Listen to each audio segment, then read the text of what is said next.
Shitting. We're in. How are you, Chlo? You good? Yeah, I'm really good. How are you? I'm very, very well. Hey, honestly, this has been a long time in the making, isn't it? I asked you was it November, December time, but it's just been all over the place because of Christmas and just Yeah, that's we're both busy bees. chaos, chaos at Christmas. Yeah. Am I right in saying you're up and down from London all the time? Yeah, so I'm actually living at my mum's at the moment. Yeah. Get back into my apartment in Teignmouth on a week Monday, Are you and looking then forward to that? and then I'm up and back to London. Yeah. Just Just work wise. yeah, shit going on. Yeah. Hey, we moved down as a family when I was about 11 or 12, so my brummy. So Yeah. Not when that you I'm get.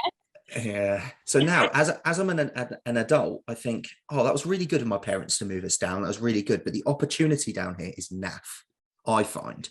Yeah, but I bet because I was saying I came from Kent Yeah. when I was like 10, and yeah, but the opportunities like all my other friends, they wouldn't have been getting the train No. to the beach and Yeah. spending evenings at the beach and Yeah. stuff. So I do know what you mean, but I also think the world, everything's online now. So the reason I was living in London the end of last year, and the reason why I've moved my base back to Devon is because I was it's 2 hours on the train. Yeah. It makes It's not bad at all. No, yeah. Got to make opportunity, haven't we? Yeah. My whole philosophy is you can't wait for it to come to you. You just got to knock on that door, just constantly to go bang, bang, bang, bang, bang until it opens, that opportunity door, right? Yeah. I mean, it's hard to sometimes keep on knocking, but eventually it does. Yeah, you've got to be bloody persistent. You've got to be very, very persistent. Everybody, welcome to another episode of When Nerds Do Fitness with a fantastic guest of mine, Chlo Hodgkinson. Oh, yeah. Why don't you introduce yourself? How you who are you? What do you do? Go on, just throw it at us. Go for it. So I never really know how to introduce. I guess I'm a bit like the period girl on the internet. Okay. Yeah. So I talk a lot about disordered eating, amenorrhea, which is losing your period, a lot on the internet. And my background is I was overtraining and underfueling. We see it a lot in the fitness industry. And I now coach girls to get back into training after they've experienced amenorrhea. So just because you've lost your period doesn't mean you have to give it up completely. I believe you can have it all and you can get it back and you can get yourself to a really good place. But a big part of it is sorting out what's going on in your head and how you view yourself. Yep. So that's one part. And then I also have a marketing agency as well. Oh, that's cool. I love marketing. I love that sort of stuff. Yeah, really enjoy that. That's what gets me up into London most of the time. But yeah, it's good, but it's not as fun as the period. Okay, so where did when you fell or grew or moved into the fitness industry, what was your first role? What did you do? So I trained as a person. Well, I went to uni to do fashion media and marketing, but I just really got into the gym then. Cool. I did an 8-week challenge with Ria Gale. Yes, I think I recognise the name. She's a bodybuilder, was a diver based in Plymouth. And I did an 8-week challenge with her and just fell in love. So then shifted all of my fashion, media and marketing, all my uni stuff to fitness, media and marketing. So I was studying Nike and all stuff like that. And then alongside that, I was I might as well train as a personal trainer. Finished uni and went went full time as a personal trainer and went full down the shitstorm of fully obsessed. I was as someone would say to me, do you want to do something? I'd be like, why do you want to go gym with me? Yeah. I was that person. Okay. So you fell in love with it to a point where, did your fitness ever take over, let's say your personal life? Let's say you get into the gym, you fell into the gym after an 8-week program, an 8-week challenge, and you fell in love with training. Did that almost take over your life to the point at which, and I'm assuming you lost your period yourself, is that why? Yeah. How long between, let's say, if you look back, when you got really, really nailed it in your training, really immersed yourself into that project of fitness, how long from then to when you did lose it? So so I think I started fitness just all for the wrong reasons anyway. Right. Mine was to to try and make a guy want to stay in a relationship with me. Yeah. Oh, No, so don't. Yeah, well, but yeah, and then I think it was like I just got addicted to, like, I saw change, I got compliments, and then it was like, shit, every time I looked in the mirror it was like, oh, you could be better, or you can get rid of this bit, you can get rid of it. So it was just like that obsessiveness. But I was also on the pill, so I was on the pill from 15 to 21. I eventually ended the relationship and just thought, like, why am I still on the pill? Like, I'll come off. And that's when I realized I had amenorrhea. And that's what we're seeing across like a lot of the fitness industry is there's girls that are like mega lean, or like, you know, like haven't focused on their food or their training, but they're chasing after something, and they're like, oh no, I'm absolutely fine because I'm on the pill. Well, the pill isn't a proper bleed, it's a breakthrough bleed. So you take that pill away and suddenly you try and get your hormones back to normal, and actually you realize, like, yeah, they can't, because you haven't prioritized recovery, or you're not eating right, or, you know, things like that. So yeah, mine was, so that I started going proper into the gym when I was doing like classes and stuff when I was like 16. Like, I've always been like pretty into the gym, like movement and stuff. Got really into it at 18, and then I was 21 when I came off the pill. So it was like that gap there where I was like fully, I don't know at what stage it tipped over, because obviously I was on the pill. yeah. Did that moment when you did lose your period, did that really put you off of the gym? Did you get turned off massively, or did you continue? You know what I thought? Right. Fucking hell, I'm an athlete. Yeah, it's terrible, isn't Like, it? yeah, because that's also what all the research was coming out and saying is, at that time, there's a lot of us talking about it now, and loads more research around female health is coming out, and like periods and stuff is a lot more spoken about. But go back 3-4 years, like that, nothing, the only research that came out was basically saying that it's very common in female athletes. Yeah. And that none of them said that it was bad either. It was just like that was common. So I was like, wow, look at me, little personal trainer. Yeah. Like, Isn't it crazy? Yeah.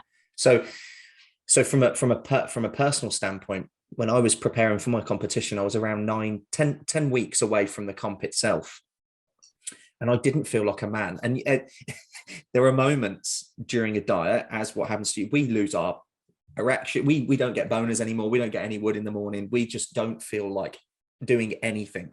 There was a moment at one point, there was a chap in the gym saying, oh, look at that girl over there, right? She was wearing some leggings, whatever. And I was like, dude, I honestly don't care. All I'm thinking about is my turkey mince. I honestly, I'm not attracted to women anymore. That you could, the most beautiful, attractive woman could walk right in front of me with a beautiful scent, great set of, and a good bum, and I just wouldn't care. I lost all of it, gone. 100%, exactly that. I honestly, I remember I was seeing one guy. I won't say his name, it's not very nice. But I remember looking at him and thinking, I know people think you're fit, and I literally couldn't give a fuck. It's crazy, right? It's mental. Like, your body, it's so, you know, dieting as you did, into your fitness, restricting calories, like myself, restricting calories. It's especially for a bodybuilding competition, it's almost glorified starvation. That's how I like to call it. Yeah, 100%. We glorify it. We're like, oh, you look great. Look, you're pinching your skin. You got no fat left, dude. I'm getting no boners. I don't want sex. I can't sleep. I've got nothing like that anymore. And it was naff. But it's, you, just like you mentioned, when you hear the word common, you're and maybe athlete is in the same sort of, you know, reign or in the same sentence, you're like, damn right, I'm an athlete now. I'm a common athlete. I feel great. And it took me a long while at that 9-10 weeks to pluck up the courage to talk to my coach, because you almost want to beat yourself into a pulp. And if you've got that athletic mindset, if you've got that champion mindset, you will do anything to accomplish your goals. You will. If you've got that mentality, you will eat dirt and gravel to get to that physique, or to achieve that result. And I thought to myself one morning, I genuinely couldn't get out of bed. I was so exhausted. I thought, who am I trying to prove? What am I? I'm going to do this competition. I'm working my tits off. Who am I trying to I'm not trying to prove it to anyone. So I finally spoke to that person, and you've got to communicate. What did you do, like, in that, I know you said you spoke to them, but like in that moment where you couldn't get out of bed, because I can proper relate at times that like, what was going through your head? Like, what did you think, like, I can't do this? So it was really funny. I was videoing because I did weekly vlogs to document the whole competition, and I was videoing that day for YouTube, and I was lying in bed. My room was the other way around. I was lying in bed, and I was talking to the camera, and I was really opening up, and I genuinely couldn't get up to pose for my coach. It was the last thing. You know, when you hold poses and things, I don't know if you've got to really tense, and you've got to really contract your muscles and hold. It's almost like, wondered how yeah. you did it. So when you hit these funny, funky movements Yeah. and stuff, and you see these guys and these ladies on stage, it is really difficult because you know, when you're in, you do it, we all do it. You know, when you see yourself in the bathroom and you pose, yeah, you do a little pop the hip, or you do a bicep, and you squeeze. You are flexing and holding that muscle to its full contracted state for, I don't know, about 10 seconds. Right. But you're doing it, let's say if it's this one, you're doing it for shoulders, arms, midsection, glutes, legs. Your entire body is contracted and for so long, it's really, really tough. And I was lying in bed and I was thinking, I can't do this anymore. And this was 9 to 10 weeks out. And I just knew in the back of my head, this is wrong. I cannot be feeling this so far out from the comp. I can't be. This can't be happening. So I finally opened up and finally spoke. And I was right. I should have been feeling that so far out. Yeah, see, I just remember, like, those times that I just thought, this is just it. This is just what you've got to do. I remember I spoke about it on a podcast I did earlier this week, actually. I remember sitting on my bed and thinking, is this my life now? Because I was thinking, and this was like even after I knew I wasn't having a period, but I was still like really stuck in that mindset.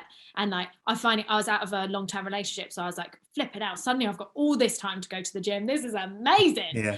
And like, I was like going for it. And I remember getting up really early, sitting on my bed and just thinking, how do people do this? Because in my, all that rattled in my head was I was thinking of like parents, and I was thinking about like people that go out and have drinks with their friends and stuff like that. And I'm like, shit, like, is this just the route I've taken? Like, is this just my life now? Like, am I gonna have to train like this forever? And like, realistic, like, I didn't obviously, but in that time I just thought, yeah, this is what I do.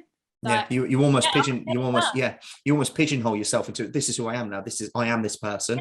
I restrict calories, do tons of cardio, you know, almost not ruin relationships, but just not focus on my other half now and focus on training and nutrition and this the gym.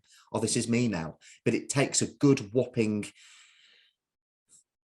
let's say, sometimes bad thing to happen to you for you to really go, oh fuck, I've got to really turn the tide now, and I've got to really change my approach to things moving forward. Yeah, 100%. And I think like with libido and sex drive and periods and whatever, like, it is such a secret thing. It's not like you woke up one day and your leg was broken and you were like, shit, better rest. And like, it's the same with the period. Like, I could hide it. Like, I was so functioning. Like, I was just going to the gym. I'd come back. I'd eat a salad. Like, I'd eat a shit ton of I was constantly walking around with a protein shake in my hand because I'd labeled myself the fit one. So it was like that to everyone else, I just looked fit and healthy. I know, like, my parent, like my stepmom and that, she knew, but I just judged her for that, because I'd just be like, oh, you just don't get it. Like, you just don't get this mindset. So like, it's such a secret thing, and you can hide it. Like, even today, like, I could tell you, like, I'm on my period, and you wouldn't have a clue where I'm not, but you wouldn't have a clue. Do you know what I mean? So it's so easy to hide, and it's only when it starts showing up in like relationships or like other things that you start thinking, oh, maybe that's not quite right. But then you could see it in relationships, and you could see, but if your mind's there, and mine definitely was like, I couldn't give a shit. Like, I'm going to the gym and this is who I am. I was quite happy to let all those relationships drop. So just a question for you. What's the biggest, because this is really good, even from a selfish point, I'm so glad I'm being able to get you on here, because I work with, I would say, the base of, let's say, Instagram followers, YouTube followers, client base for me, I have more female than male, I'd say. So I could have a look at my insights on the gram, but I'd confidently say I've got about 70-30 split for female to male, an audience of that. Yeah. So I think a lot of ladies will be listening to us today and maybe struggling with it, or worried that they may in the future. What would you say the top 3 signs would be that would be drawing you close to losing your period? Or does it happen in an instant? No, not in an instant. There will be physical signs. So if your digestion's shit, if you're noticing like skin flare-ups or dry skin, your nails are breaking, your hair's feeling like really dry, digestion, like your sleep, if you're waking up before, like if you're struggling to get to sleep, you're waking up in the night, you're weeing a lot, you're jolting up out of bed because you're like pumped full of adrenaline. They're all big signs that something's wrong. And the problem is because we're on the pill, we can mask it, but your body will always tell you signs. But basically, like the reason why we lose the period is because you're not providing the body's too stressed, so it can't. It's taking the energy that it needs to function you through the stress or through the movement, or if you're in a severe calorie deficit, it's taken that energy that it would give you to the reproductive system, taking it away and putting it to things that is more important. So priorities. It's so clever. It is so clever. You're restricting your calories so very much. Again, glorified starvation training. You're stimulating your body in a physical manner, beating it to a pulp.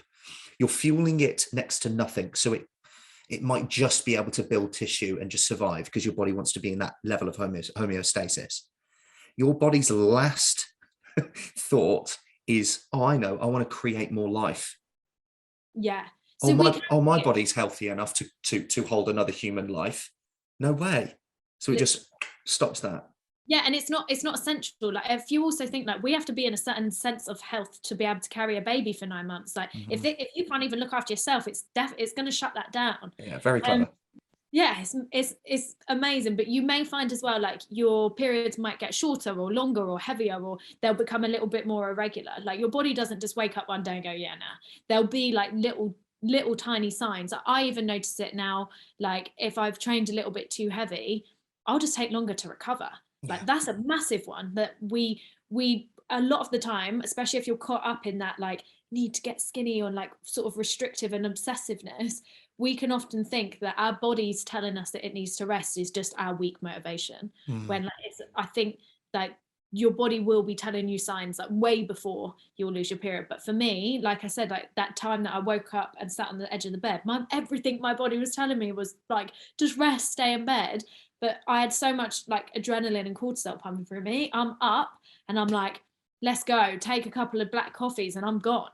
Yeah. And like that, and so it's masked. Yeah. Like you can mask it easily. I've got a feeling what your answer will be to this, because it would probably be similar to mine. And it's only taken me, honestly, the year of 2021 of that really harsh diet of almost 30 weeks of my life to come to this realization. I kind of knew it in the back of my head anyway, and we hear about it from other people, but not said in this same way. But how do you train now? How do you eat? So what I'm trying to say is, do you look at your food and your training now and how you exercise and your regime and routine to dial yourself in 10, 12, 16 weeks? Or do you look at this now as today's today and I'm going to just continue doing this until the day I die? Yeah. It's my thing now is longevity. Yeah, that's how I look at it now. Yeah, and like I think as well, I was always that teenager growing up that I was like, I ain't never having kids. Like I'm going to be the rich aunt. I'm going to be like, yeah, I'll send you money in the post sort of thing. Like, that was me. And it's only when that thing was taken away from me, like I didn't even have the choice. I was like, wow, like even if I wanted to be a mum, which I didn't at the time, but even if I wanted to, I couldn't. And I hate people telling me what to do. Yeah, same. So I was like, what the fuck? Like even my body, I can't even do what I want to do with my own body. Then now it's on like fitness and eating well. And I would even say like feeling good / looking good is still a big priority of mine. I know I work best. I'm the most creative and I do my best work if I'm feeling good in myself. And I know I feel good in myself when I eat really good and consistently and I'm training hard. Yeah. But so now I don't know. I just see the long game now. Yeah. And with your long game, do you still continue to implement a routine into your life? And if you do, what sort of things do you do? Because I know I still do. Yeah, I actually train with my cycle now.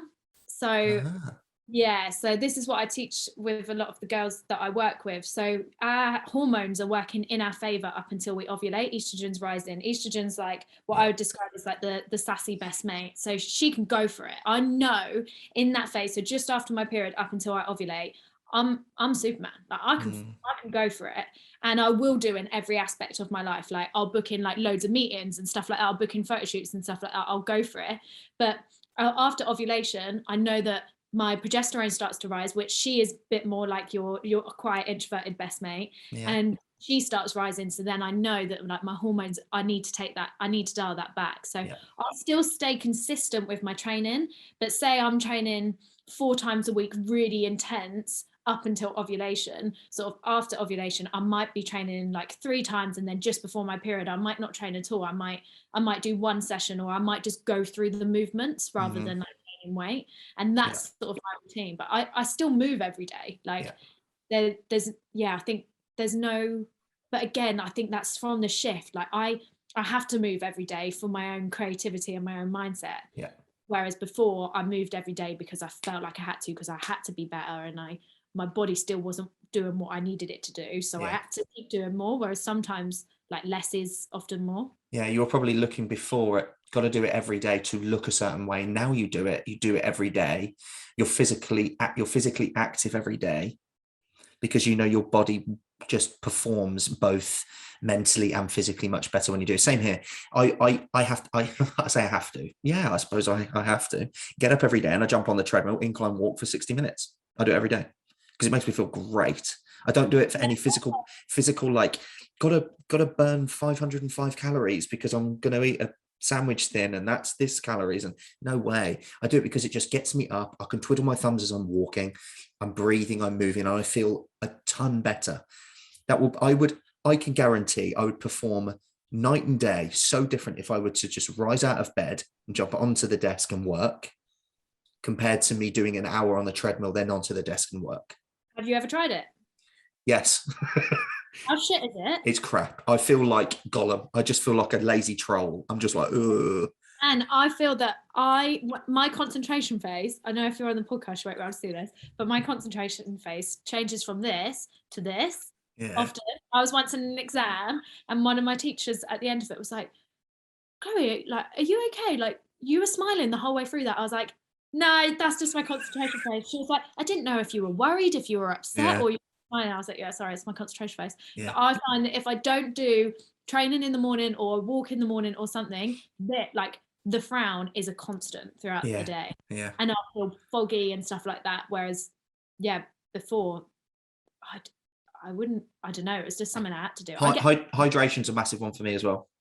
Yeah. If I get up and smash a liter of water, this is really funky. If I don't, yeah, my state of flow. Like if I'm on a laptop and we'll get to music in a minute if you listen to music when you work. But if I've got the right podcast, I'm listening to the right person, or I'm listening to the right song that just gets me in a repetitive mindset, and I'm just working. My God, even if I had that and I didn't drink my water, it could just be placebo effect. But even if that placebo is strong enough to get me into that state of flow and work. Power of habits, like that. It is like it, and I'm such a big believer in that. Like it doesn't, I literally often, and I'm very woo woo, I'm pretty spiritual, so I couldn't give a shit if the science tells me that everything I'm doing, there's nothing to back up the science with that. If it fucking works for me, then it works for me, and I'm just gonna go. That's it. That's it. I don't know. Yeah, I'm the same with you of like drinking water as soon as I wake up. Even if there's no science to back that up, which actually there is, because it's obviously hydration. Yeah. But even if there wasn't and it works for me, well, then I'm going to do it. Yeah. Yeah. Okay. So you're spiritual then. I'm going to ask you a question. Is this technically a spiritual? Yeah. Why not? Okay. Why are we here? Tell me what what are your thoughts? What's our purpose? Go on. You know, when you sent me, I've never spoken about this ever. No, okay. Proper outed me here because there's only a few people that I really talk to about this. I've never spoken about it on podcasts. Are you comfortable to talk about it? Yeah, of course. Okay, yeah. Cool. So I believe we are souls, and that we come down to, like, our soul chooses our human form, and we're down here to do something. So we're down here to change some form of the world. We're all here with a purpose. Yeah. And then I believe that when we die, that's our soul just moves on. I believe in past lives. I believe that, you know, you and I might have met in a past life. That's why we connected. I believe in vibrations. I believe that you will come across, every person that you meet in your life is exactly meant for you. And that if they leave and they like, leave your life, then like they're meant to. It's just a different vibration. I believe that. I like path, that. That's cool. yeah. That's cool. why I think as well, like why I think it's really helped me with sort of my recovery is, we always say like, you're so much more than how you look, but like that sort of, I see people for souls now. Yeah. So like, if I really connect with you, I don't care what you look like or anything like that. If we vibe, like there's a reason for that. Yeah, everyone has something to offer. And I like to say that everyone's got like a little bit of a superpower, and I'm pretty damn good at noticing it. And I don't know what it might be in them, but I'm like, you're really good at just that. I don't know what it is in you. I don't know why you are really good at that thing, but please keep doing it, because you are adding value to at least one person's life in this. And if you're able to imprint onto them, they are then able to boom, boom, boom, boom, boom. And that's what I've got. A question here from Instagram. I've got quite a few, and I've picked a few out. And one of them touches on you know, what brought you into the field of helping people. And I just believe that I think everyone is here to just help other people. And like, you hear this, we're going right off on a tangent here, but I was watching a podcast and there was an astronaut, okay, up on the space station. He was looking down, and the first thing, he wasn't shocked at, wow, the Earth is amazing looking, because you can go Google Maps now and have a look at the Earth now from satellite imagery. His first reaction was, we are all on the set, we're all in the same home, we're all on this together. Like, there's no borders. I can't see any walls from here. There's no borders. There's nothing. There's just plots of land, and now we've just all created divide. And I just want to, do you know what I mean? We should all be. I do believe that like we're meant here for love. Like we're meant here for connection. And the reason why like we're still sort of like coming down to earth, and like that people, we are here to help everyone. Like we're meant to share more love. We're meant to share things. We're meant to all be together. And like, I do believe that the universe always guides us, whether I believe that there's our guides and there's other souls up there guiding us. But yeah, I do. I completely agree. I think we are all meant to help each other and just make the world a better place. And sometimes the unawakened, like so like I would say, like people that haven't realized their true power, like that haven't realized maybe their connection with the universe or whatever. Oh my god, I can't believe I'm talking about cool. This is cool. I love this stuff. This stuff normally all stays in my head and like just journaling and stuff, but I do believe that like my guides guide me, and if people aren't quite on that path yet, that's absolutely fine. They just haven't connected. And that's why people that have realized their true path, so whether that's like you helping people or me helping people or whatever, we are always going to help people enlighten that little bit more. So you're helping people, you know, really step into like their health and fitness goals, and suddenly they feel better. And then you don't know what happens with that. They might feel so good that actually they start questioning, actually my job's really shit as well, but they've now got the confidence because they stuck at a gym routine and they're feeling good in their skin to leave that, and suddenly they find a job that they feel so fulfilled with, and they're helping others. Do you know what I mean? So it's weird that you say those things, because I still don't really truly believe I'm here to help people lift dumbbells. I'm not here for that. I wasn't born here. I wasn't born to do that. No, I was not. But through this, I've grown and learned that I do believe I'm almost here to help people realize their potential and what they can achieve. Because God, fuck me, I was nothing. Like I was such a dunce little kid at school. I didn't get good grades. How were you at school? I was average. Yeah, I was on the I was average. But isn't it strange how you move into something and while you're doing this one thing that you think that's what you're supposed to do? Because I thought, oh, I know, I love training and I want to help people. That's not why I did this. No, that's not why I'm doing what I'm doing. I know that for sure. I wanted I wanted freedom to be able to express myself. Yeah. I think that's what it is. And through social media, I can do that.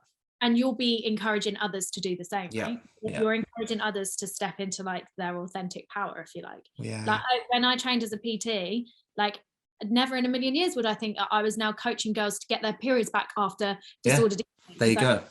Like, do you know what I mean? Like but I think as long as you follow your path, and I think that is what, whether spirituality is a load of shit, or whatever, it's like, it's encouraging people to think more than what box they've already put themselves in. And it's like thinking bigger. And it's like, okay, if I believe that there's more to who we are on the physical world, then like you can be so much more than who you are currently now.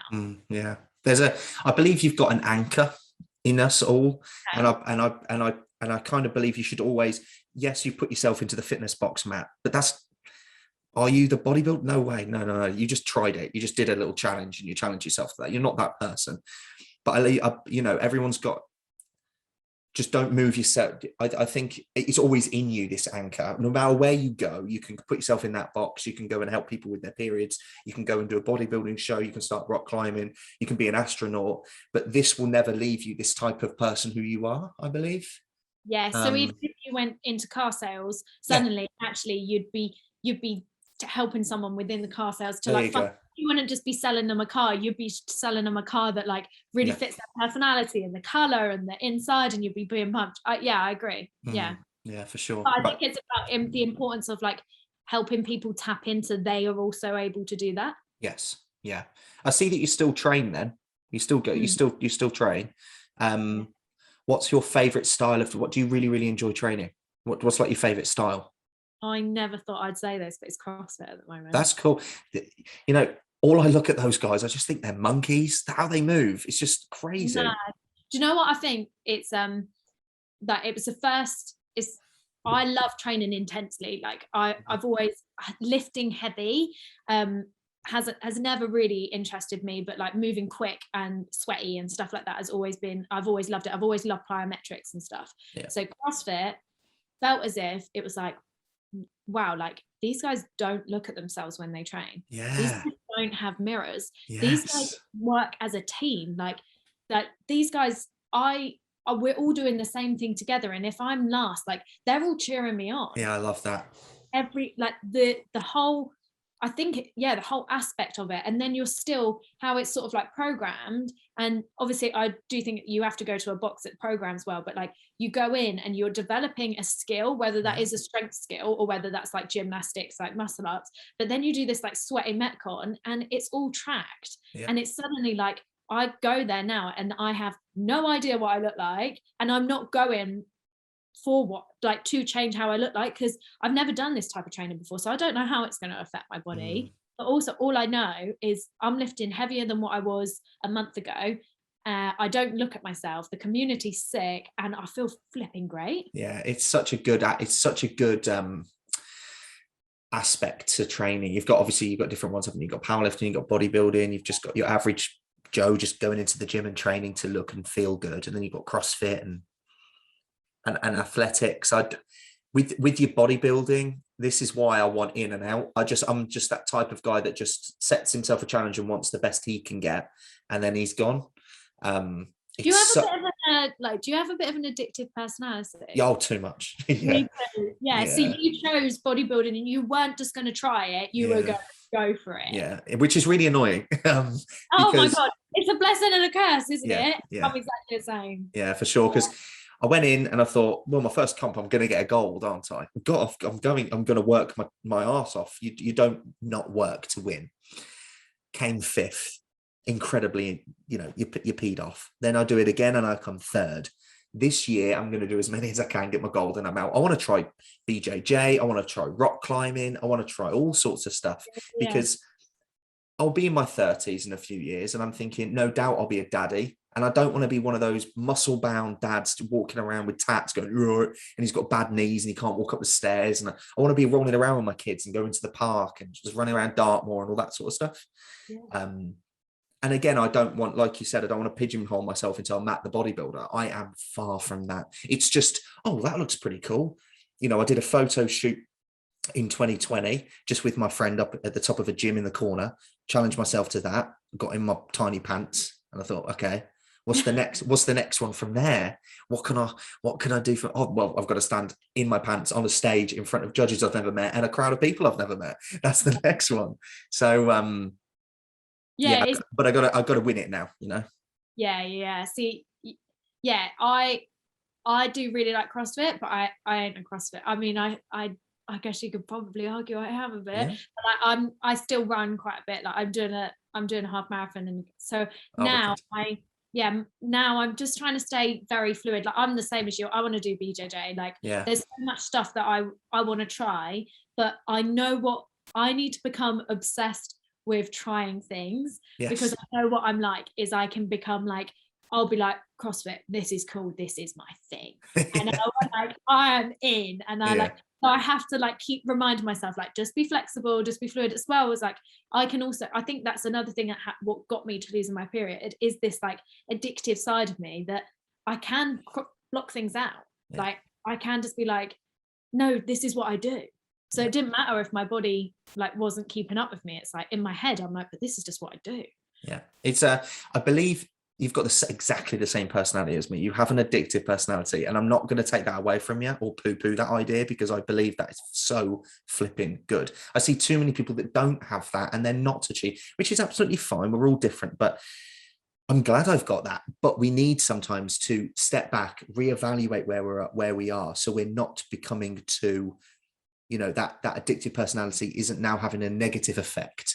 Yeah, from like a spiritual side, they talk about and this isn't like based on genders, they just say that we all have like a masculine energy and a feminine energy, and I can heavily sit on my masculine. Your masculine is like the go like the emperor, like you're going for it, you're going to drive, you're going to get there, you're going to make shit happen. And the feminine energy is a lot more like flexible, and it's nurturing, and it's like calming. And they say that we have those both, and because I sit so heavily in my masculine, that's where it comes. That's the like, go, if I'm gonna be a success, like, I'm gonna go and do it. And I had to really learn that from like a spiritual side. You could also argue that I lost my period because I was never looking in my feminine energy. I was in such masculine energy, and I had to like really like sit and work out and be like, okay, it's fine to chill sometimes, like it's fine to try new things. It's like I don't always have to be like go.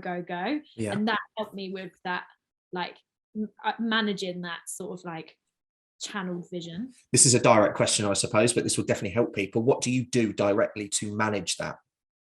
Do you do anything like read a book, listen to podcasts, listen to an audio book, chill out, go for a suntan, go on a tanning bed? What do you do just to chill out and go, okay, I need to reflect now. I need to reevaluate. I'm being too masculine. I need to be a bit calmer and a bit more flexible. What do you do? Is there anything that you do? Yeah, I journal, I meditate, I have a bath every night. That's my like, if I have a bath every night, that's my switch off. Got you. Very good. Yeah, like I have to also set like real strict rules about when I finish work, because I could work all around the clock. So if I have a bath, that's it, I'm done. But yeah, I journal and I meditate, and it's little things like I'll stop and go get my nails done. And like I don't mean that as like because that's so feminine or anything like that. I don't mean it like that. It was just like I try and make sure that there's something regularly that means I'm doing something for me, because I can give all of my energy to everything else, and then suddenly I'm wondering why the hell I'm fucked. And so it's like those little things. Journaling, meditation changed my life. See, I started that a couple months ago. I just find it very difficult oh my God, I don't know if you're the same as me. It took a lot of practice to meditate. You can't get it straight away, can you? No, your brain goes off all places, and it still does for me. Like I've been doing it a couple of years, but if you catch me when I'm like pretty stressed, I'll be like trying to meditate and my brain would be going off, and I have to bring it back, and then it will go off again. It's and so difficult. Sometimes I just give up. I'm like, right, that's it. Yeah, if I hear a seagull in the garden, I'm like, seagull, and I'm like, oh, hang on. No, see, I don't even think that. I think seagull. Wonder what he looks like. Wonder what he's doing. Wonder who he's talking to. Wonder where his mates are. Why is he shouting to that? And then suddenly I'm like, for fuck's sake. Yeah. I get so easily distracted. And talking, getting back into that flow state, that took me. And what I mean by that is just where I think people understand what the meaning of flow or the state of flow. You just are in the most productive, proactive, efficient, effective person you ever have. It's almost like a power. If you can get into that state, you can knock out so much work, and I love it. I love getting in that. But again, that took me ages to get to that point. But yeah, meditation, I try and do it as soon as I get up in the morning, because I got to a point, I don't know if you were the same. I think everyone's been there. If you would check your phone straight away. You ever been that? Yeah. And I thought, hang on, this isn't good. And I'm not really one to have my phone glued to me. I'd sort of use it, get on there, throw some stuff on Instagram, put it down, and carry on. But I got to a point where I would open it up, have a look at emails, open it up. Oh, I'm looking at emails now, so I can open up Instagram. No, I can't be doing that anymore. So I now meditate instead of that. Going back to your flow state thing, do you think that you find it easier to go into a flow state because you love what you do?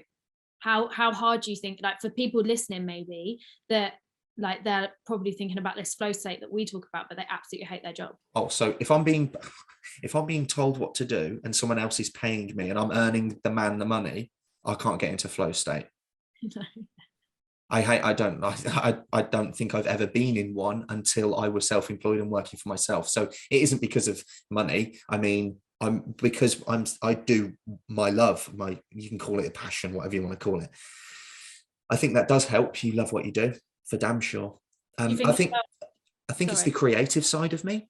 I was about to say that. Do you think you find it easier to go into flow state when you're being creative? Oh, too right. I love that's why when you mentioned marketing, I was like, I love marketing. I just love just creating and developing things from scratch with other people, and colors and branding and words and just pictures and video content, and building a story is what I love the most. So when I make YouTube videos and stuff like that, and I vlog, the most exciting bit is, I've said this a few times, plugging my SD card into the Mac and I go, aha, here are all the raw files. What can I do with this then? Oh my God. See, I would say I'm exactly the same when it comes to creativity, but so with my marketing, I'm predominantly a content producer. Oh, cool. And that's because, like, the imagination and the vision, like, I need to see that come to life, but I don't really want to be the editor and stuff. Okay.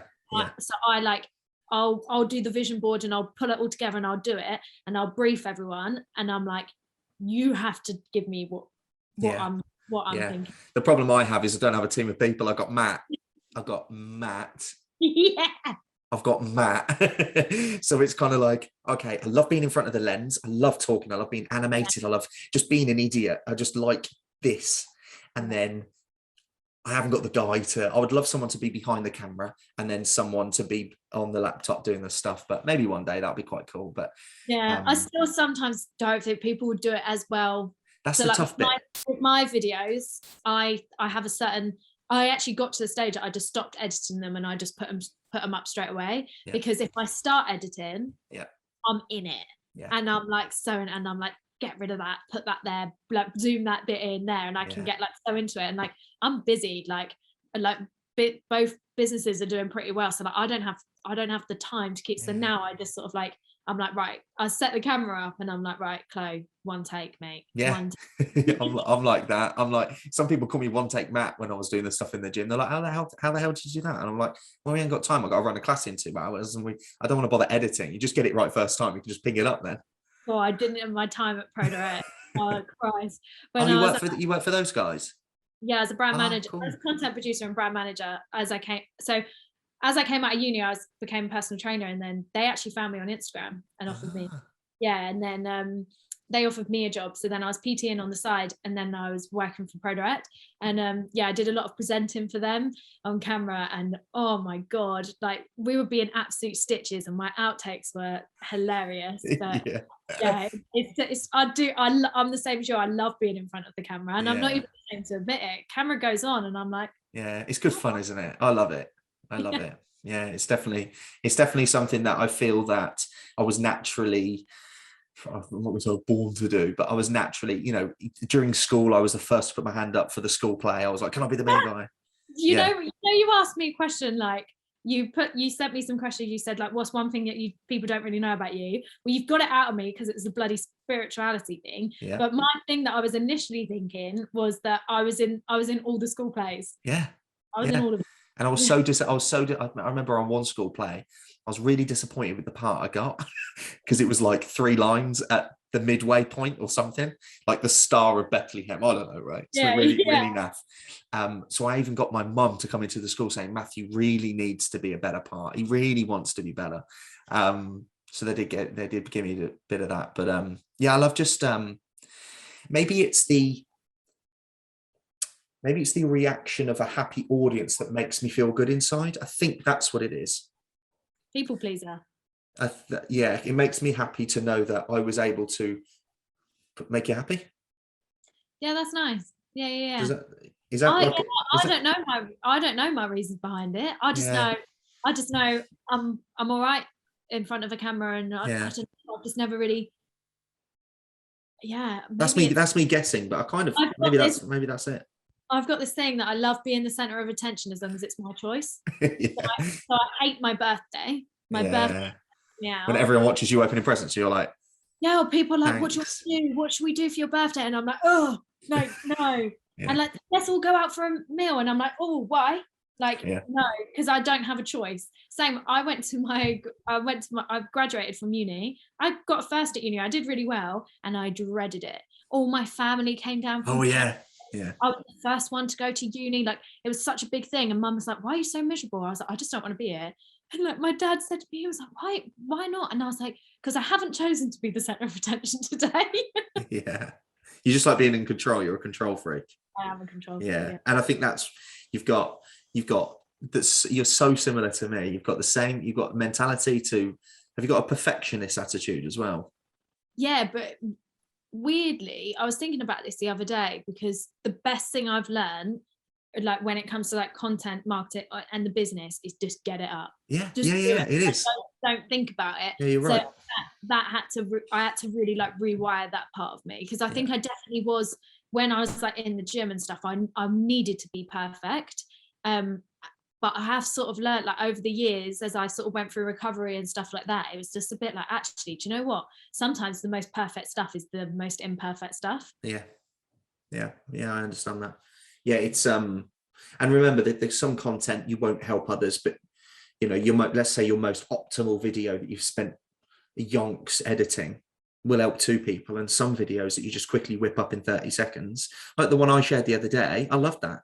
I was like, you're only speaking to a camera on a reel, and a lot of that content and information you had on there is really impactful, and it's really, really good. That didn't take you 10 minutes. Yeah, some of the content I put up as well, I don't even, sometimes I post it because I need to hear it. Yes, that's really funny, because some quotes that I do and some things I do, some people ask and go, that's not going to help me. I did it for me, mate. Yeah. Sometimes I'm posting to talk to myself. I believe, and I've done this like with therapists and stuff in the past, like I've worked out that I deal with shit the more I talk about it. Mm-hmm. So that's why I think probably another reason why I love talking about my journey with that on camera, because I find it so like healing in a way to talk about it, because I get it out. Yeah. And I am a big chatter. Yeah, I do find that when you keep your stuff inside, it almost feels like, if you think about it, it almost does build up like you're filling up a bathtub.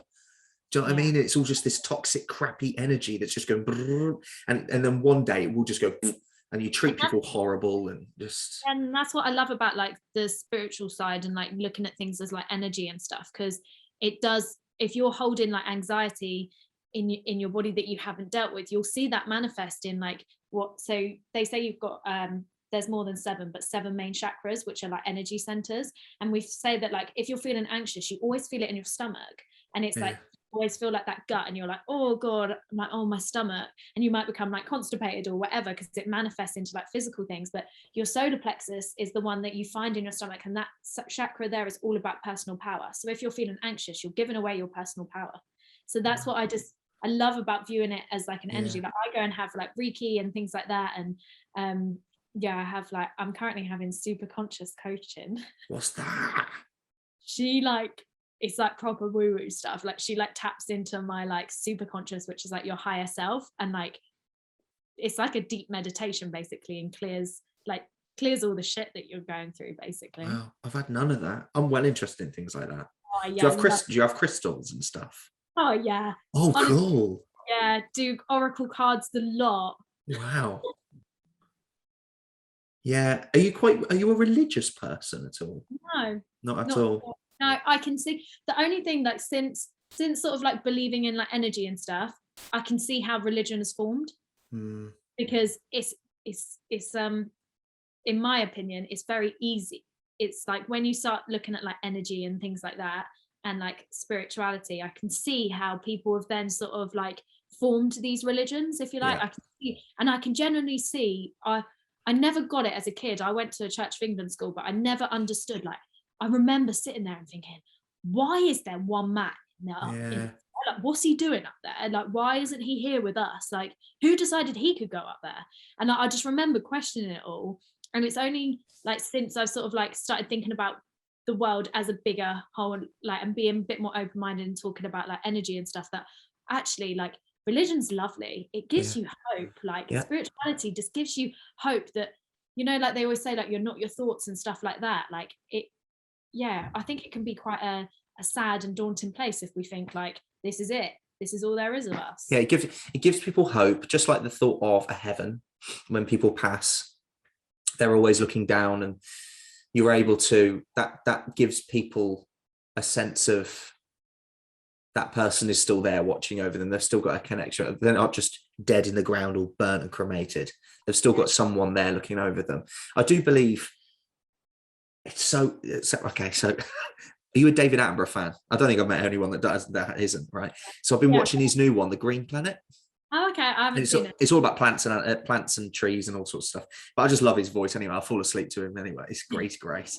And I'm looking at how the earth is just how it is. It cannot be accident.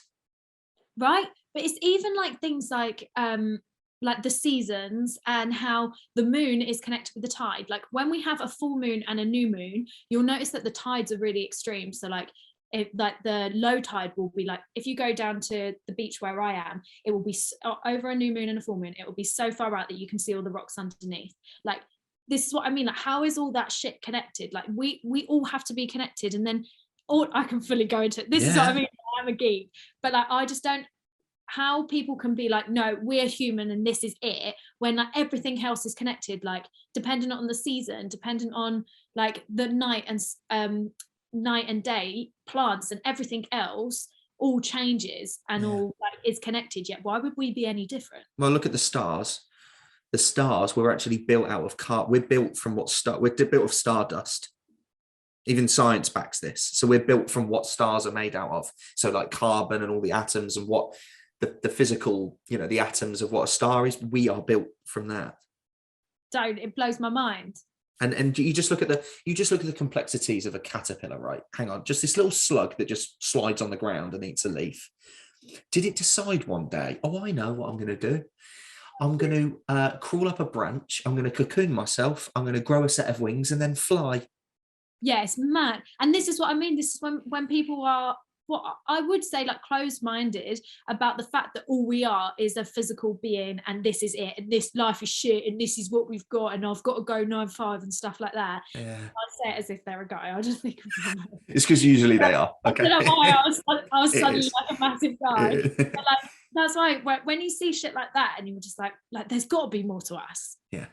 Yeah. Like, life doesn't have to be shit, because caterpillars can fly. Yeah. I believe we're like an energy. We're an energy. We're a conscious energy. And this what I'm in right now, whatever this is just like a vessel of what I'm in for a bit. Yeah. This is just what you've chosen. Yeah. I went to one, like, with these people are, I don't know how, but I attract these people. I was on a flight on the way back from Thailand, and I ended up sitting next to a psychic. And she told me that we were talking about like family and stuff like that. And there's a running joke in my family that I have more in common with my both my step parents, than I do my own parents. Yeah. And she said, "Oh yeah, that's just because your soul chose to have 4 parents, because in a past life you had a really difficult relationship with your parents." And I was just like, okay. So do you believe in a past life, as in you were another human, or you were like an animal? Both. You can be whatever you want. That'd be weird, wouldn't it? Yeah, but what a cool way to look at it. Like, I know my dog, he's died now, bless him, but like everyone that met him, like he wasn't just a dog. Yeah, they do say that there are some animals that are just so human-like. It's just, there's got to be more to us. yeah. I don't yeah. know how true it is, but I just think it fascinates me, and I love the fact that there's more to us. I think that's cool. I think there is. There's got to be. There's got to be more than this. I have to have that, because yes, this world is amazing, and what we are incredibly lucky in the world that we live in, even though it can be terrible at times. There's got to be more than what there is. Isn't it? But also, like, even when we say like, oh, he's got a well-bad vibe, that's surely we weren't more than just... I don't see. Oh, that's what I don't. You know, yeah, what you just said there. Oh, he's got a bad vibe. I don't think he has. I think it's just how we interpret what he's doing or she's doing at that one point.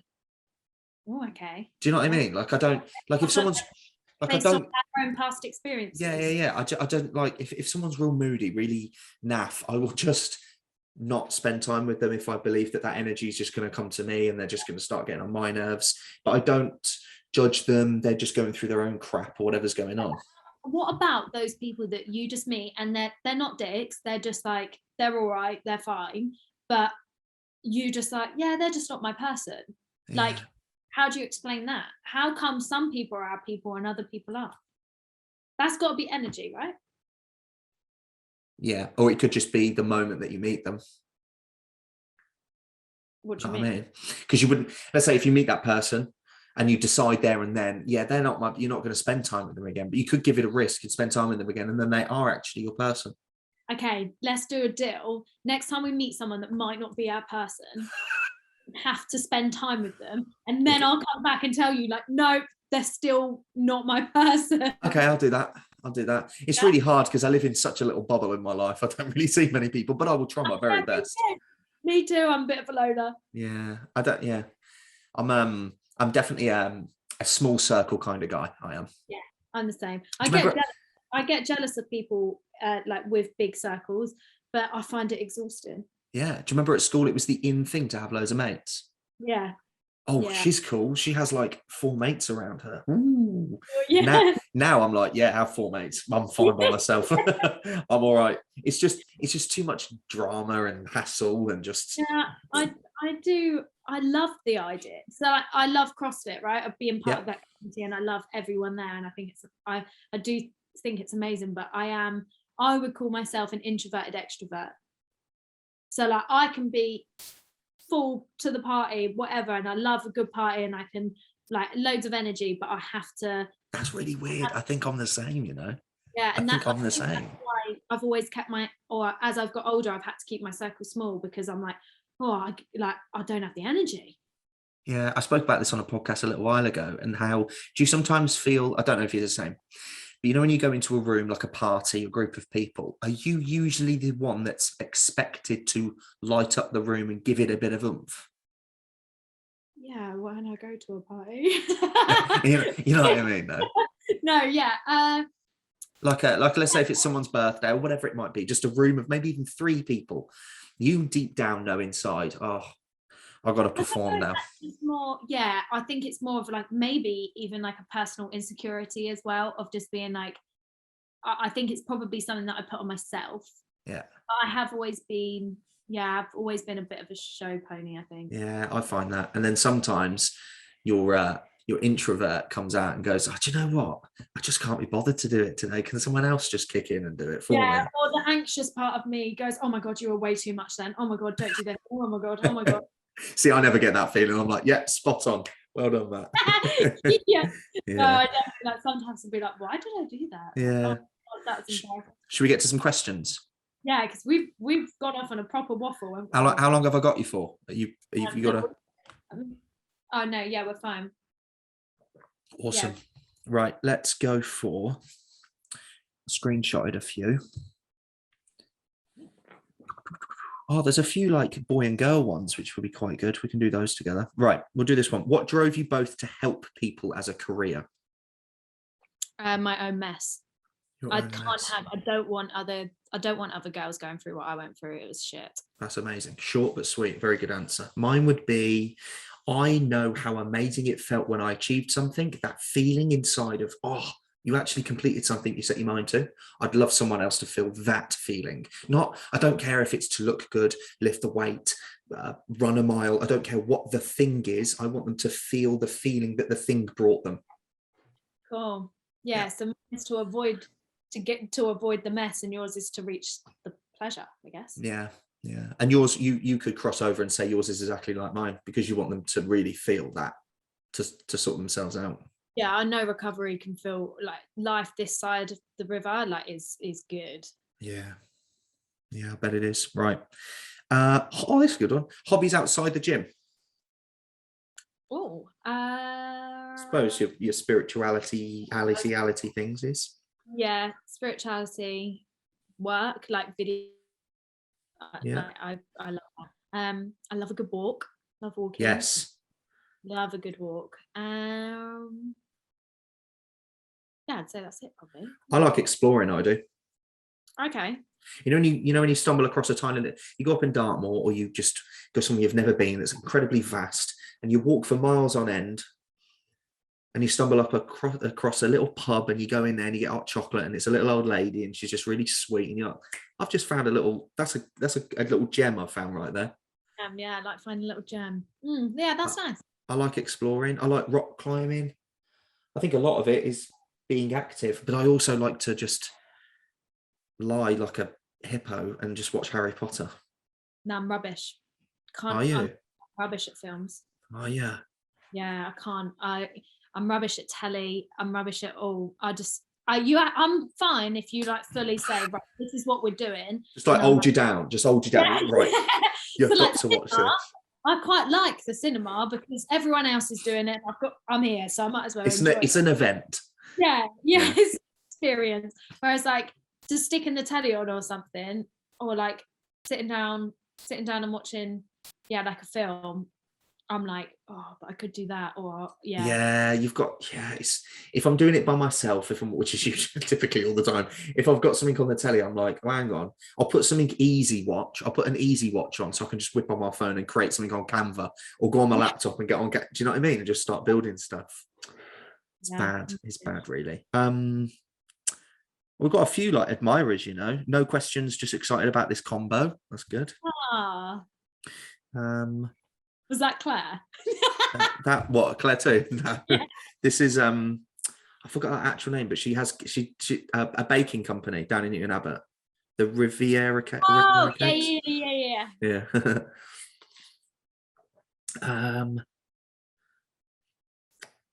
Here we go.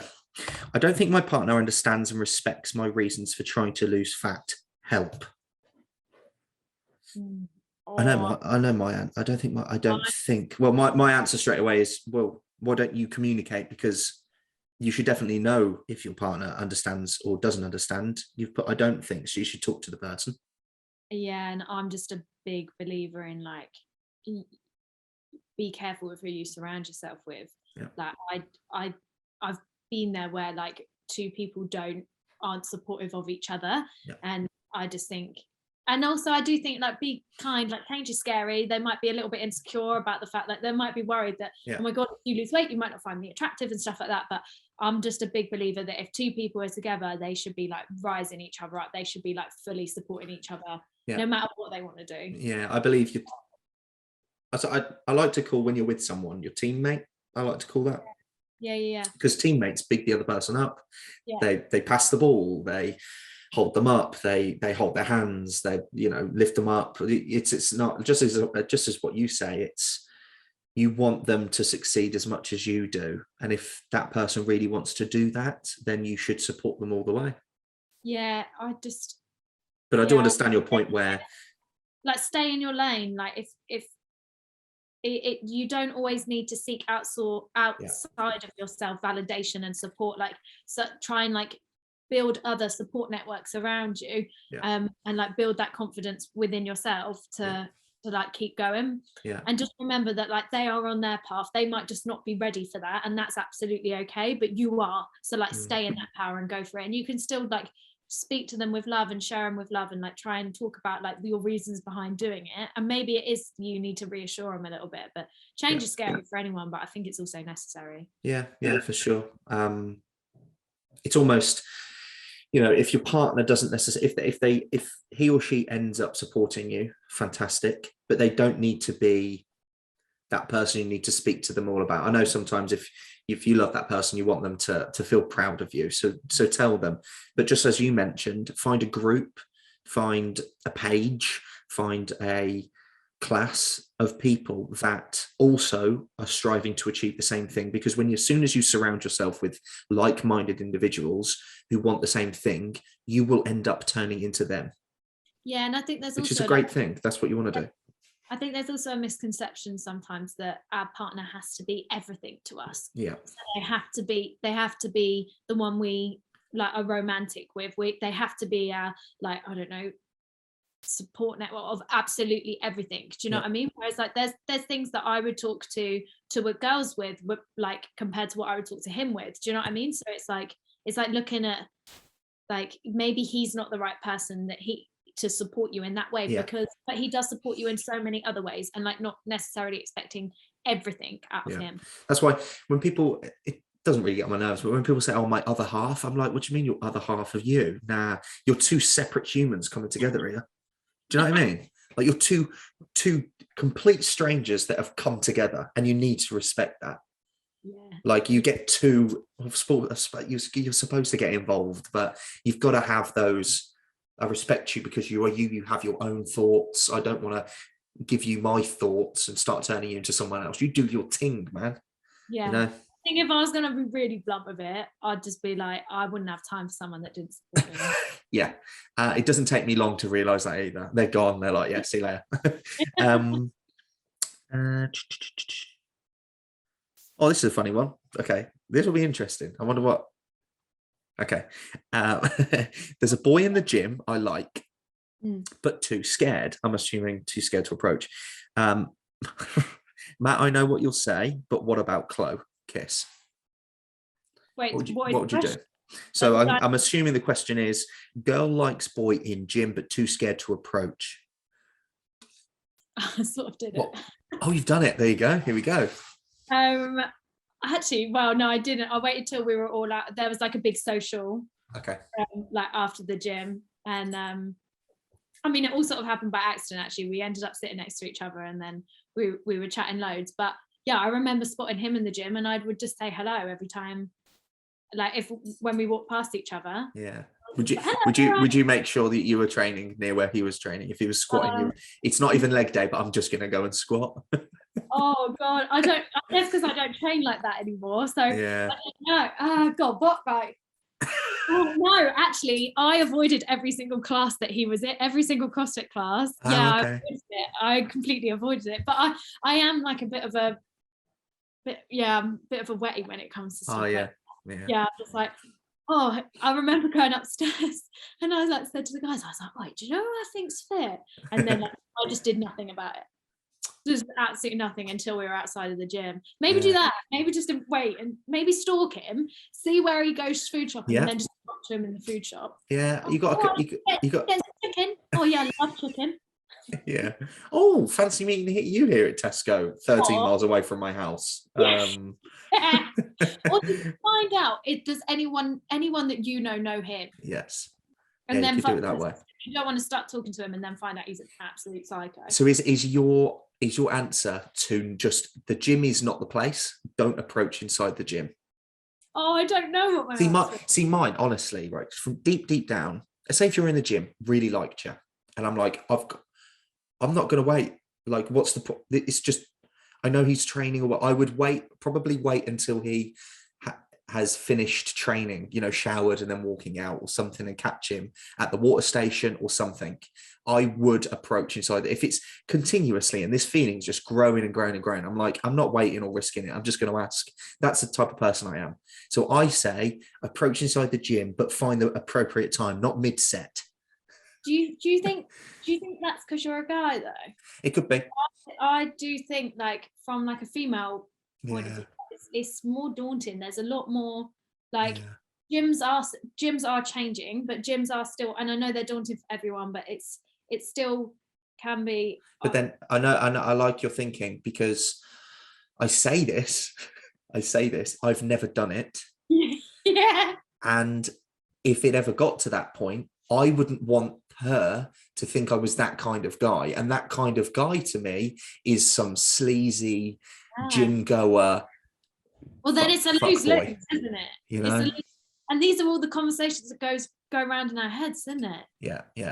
So I'd probably ask around, see if that person knows that person. Just follow them on Instagram, or hope that they tag the gym and the gym shares their story. And I'm like, okay then.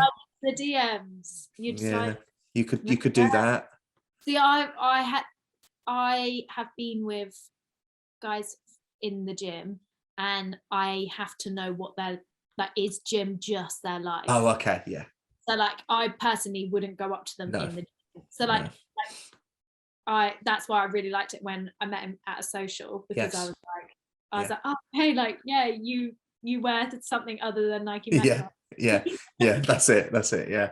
Because I've always said I wouldn't want to be with someone that's a gym rat, a gym freak. I wouldn't want to get home to her saying, should we go get some steps, should we go and deadlift? I'm like, no, I want to bake cookies. Really? That's interesting. I'm not, I don't, if on a weekend she's like, oh, should we go gym Saturday morning? I'm like, no, let's go up Dartmoor. Yeah, but is that because you spend so much of your time like in, because I was seeing a guy for a bit that wasn't into it, and it just pissed me off. Yeah. I just want someone to, the gym isn't my life. No, it's my job as well. Oh, I love it. I love a partner WOD. It's my job. So it's kind of. Yeah, that's true. So you feel as if you'll be taking them into your workplace? No, not necessarily, because I'm not a PT anymore, right? So I dot around all sorts of gyms. So it's not like I'm taking them to the work environment. I don't know. I just find that when I'm with someone, I want to explore the world with someone else and make memories. And I think the gym is, you can make memories and have fun and train together. I love that sort of stuff. But I believe there's more to out there as well, Yeah, that's fair. Right, next one. Let's have a look. This one is for you. Well, for both of us, really, but definitely you. Worried that I'll lose my period if I keep dieting. Any tips? I know that's not very specific, but eat maintenance. Yeah. Maybe just move a little bit more. Like, don't keep your deficit really dramatic. Like, maybe just reduce your deficit a little bit more, like, so you keep it up. And then also look at the foods that you're eating. So a lot of the time, our bodies can handle deficits. Like, it's pretty resilient, but it might be like, if you're in a severe deficit and you're completely cutting carbs, that's where you might start to see like a few more problems. So like, you could be in a small, like, reduce your deficit. So as in, like, the amount you're in a deficit is less. Oh, so yeah, you're saying it the opposite, but the right way, but the opposite. So so you want to decrease between maintenance and deficit level. Yeah, so say you're reducing by like 500 calories, maybe reduce by 200 calories and see how you get on. But also, like, look at it, like, losing your period won't just come from a deficit. So like, if you're like I said, if you're restricting carbs are really essential for the female body. Like, all of the macros are. So make sure you're still having like a good amount of everything, and then eat consistently, prioritize recovery, keep like focusing on bringing your central nervous system down, because all of those things will play a role. Like, just being in a deficit won't necessarily cause your period.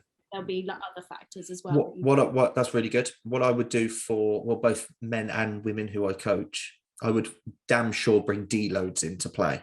So what I mean by that, for those that are listening, just almost just like what you're saying, by increasing your calories somewhat to decrease that gap, I would decrease the amount of volume of their training, the amount of stimulus they're putting through their body, just to chill out a little bit. And I do that on regular occasions. And I have to say, touch wood, I've never coached or worked with any females that have had issues with periods. Or maybe in the past before working with me, yes, but not during the time we've worked together. And I would say that I listen to my clients. And I think that, and that's massive. And I believe that client really has to be able to communicate with that coach. You've got to. Yeah, and also like looking at working with your cycle. So Yep. like reducing your training around your period will That's be it. Reduce volume around them. Yeah, like that's the perfect time to deload. And also you're going to naturally need more calories after you've ovulated, so in that luteal phase. So maybe you're in a deficit for 2 weeks, and then for the 2 weeks up until your period, you just go back to maintenance. And the progress might be slower if that is your goal, to lose weight. The progress might be slower, but flipping out will be a lot of damn healthier, and you'll probably feel a lot better as well. And just like what we were saying at the beginning, or somewhat near the beginning of the podcast, we mentioned how we now look at this as more of a lifelong project than an 8-week challenge. Yeah. And these 8-week challenges are great. I'm not frowning on them at all. And they can instill some really positive habits into your life. But please do not think that they will change your life for the future. Then they're a good way to kickstart things, and a great way to almost test the waters, whether you can follow a diet for 8 weeks, whether you can, follow a routine for a certain time. But look at this more as longevity than anything else, I believe. 100%. Yeah, for sure. We're going to finish on, because I've kept you far too long. What I'm going to do with every new guest now, I like this idea. Well, of course I do, because it's my idea. Where is he? What we're going to do is I'm going to build a playlist on Spotify, because I like new music to listen to in the gym, right? Okay. So with every new guest, I'm going to get your last 3 songs. Oh, I thought you were going to say my favourite song. All right, then let's go favourites. Yeah, let's do that. No. Well, let's have a look at your last 3 played songs, just to take the mick out of you. And then Suddenly I See by Suddenly I See, that one. Yeah, okay. What I Wanna Be. Yeah, that's a Sunday song, isn't it? I like that. That's good. You're My Best Friend, Queen. You're my best friend. Yeah. And Superstition, Stevie Wonder. Great. You have good taste. I know. I love that sort of music. It's especially when the sun's shining. Yeah, that's really good. Okay. Let me open up a new notes on my phone. I love how you're like, you've got such great taste. I was like, I know. Do you ever get that question? Oh, what sort of music do you like? My answer is, I like good music. It could be anything. Yeah, I don't think rock, no. Screamo, no. Anything too aggressive, yeah. I'm like, whoa. I can't have that. See, for me, there's one genre of music I detest, and that's dubstep, because it's just noise. Like, there's no rise and fall. It's just whoa, whoa, whoa, whoa, whoa, whoa, whoa. I'm like, where are you going with it? Like, what's when I was like 18, 19, yeah. I wasn't really into it, but I was going to all of like the drum and bass. Yeah, all the dirty scenes, all the walls are wet. Yeah, that was me. And my laptop. Right, okay. Give us 3 songs, and I'm going to add them to the nerd playlist. Do you want those 3? Should we have those? Or do you want different ones? Let's go training, because people aren't going to train to "You're My Best Friend." What? Why not? Okay. Well, I'm rubbish because okay, what would I? Would you train in CrossFit? Would they play that at CrossFit? No. Okay. God, right. This is pressure. It is pressure. See, I would ask you you got to take 3 objects to a desert island question, but come on now, everyone gets that. See, like, I just don't really listen to, like, so when I do a class, it's up to them what they play. Yeah, fine point.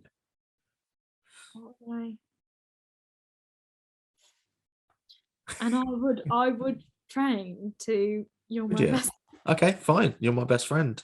I might do 2 playlists. I might do the drive 2 and then the train one. So you might do 2 playlists, the actual playlist, and then the shit ones. Yeah, Chloe's gym playlist, and then yeah, I'm rubbish. Sorry, I'm trying to think.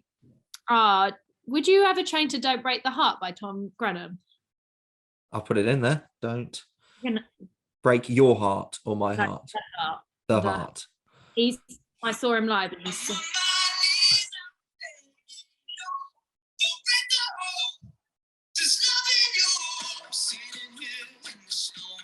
Okay, yeah, you were trained to that. Yeah, you were trained to that. Tom Grennan. I mean, yeah, but I'm probably like a. Give us one more then. We'll do two. Oh God, this is I so much. want, aren't I? Yeah, right. Hold up. Oh, wrong playlist. What about some like early 2009 when did you leave school? I'm 25, whatever that means. Oh yeah. You probably left in like 2013 then.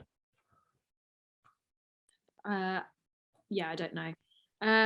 What about No Scrubs? No scrub. Oh,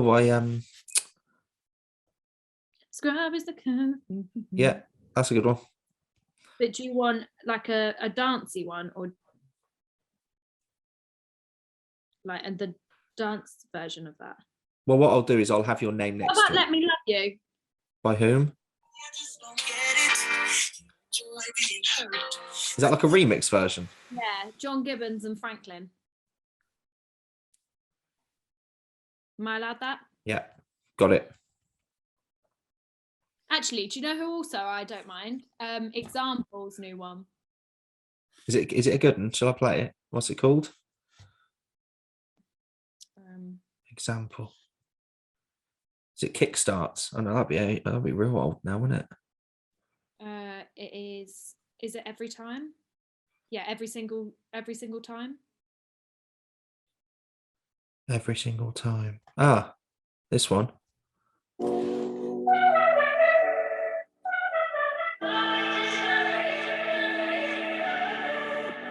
can't forget your face. I never grabbed your phone. I think about you every single time I hear this song.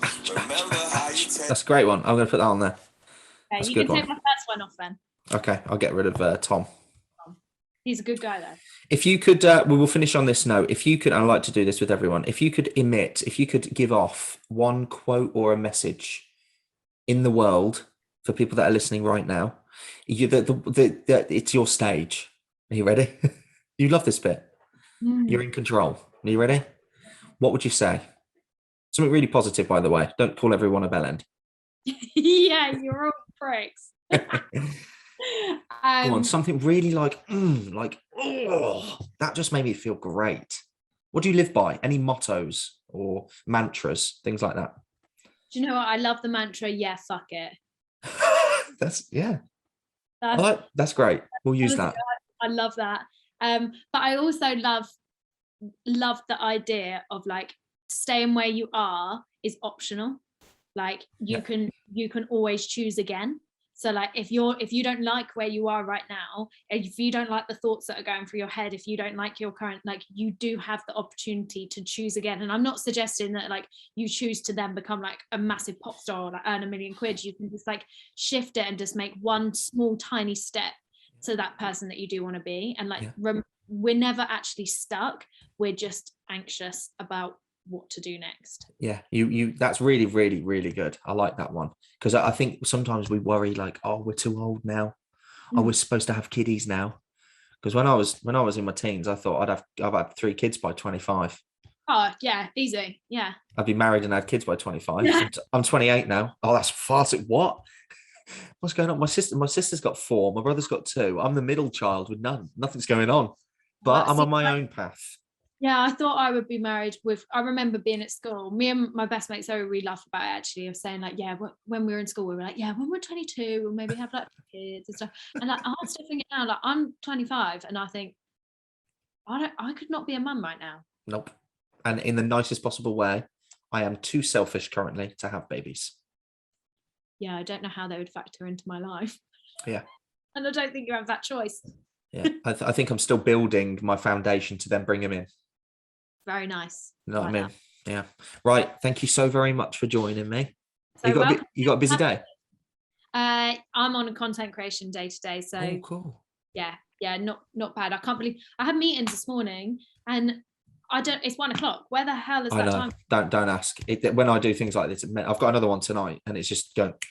Yeah, literally. But I have done a to-do list already. So yeah, it's an all right day today. You're on it. Right. Thank you very much for joining me. And no doubt I'll come on yours. Yes, definitely. Yeah. We need to be quite good. That'd be awesome. All right. Oh, all right. Thank you very much. Cheers. Have a good day.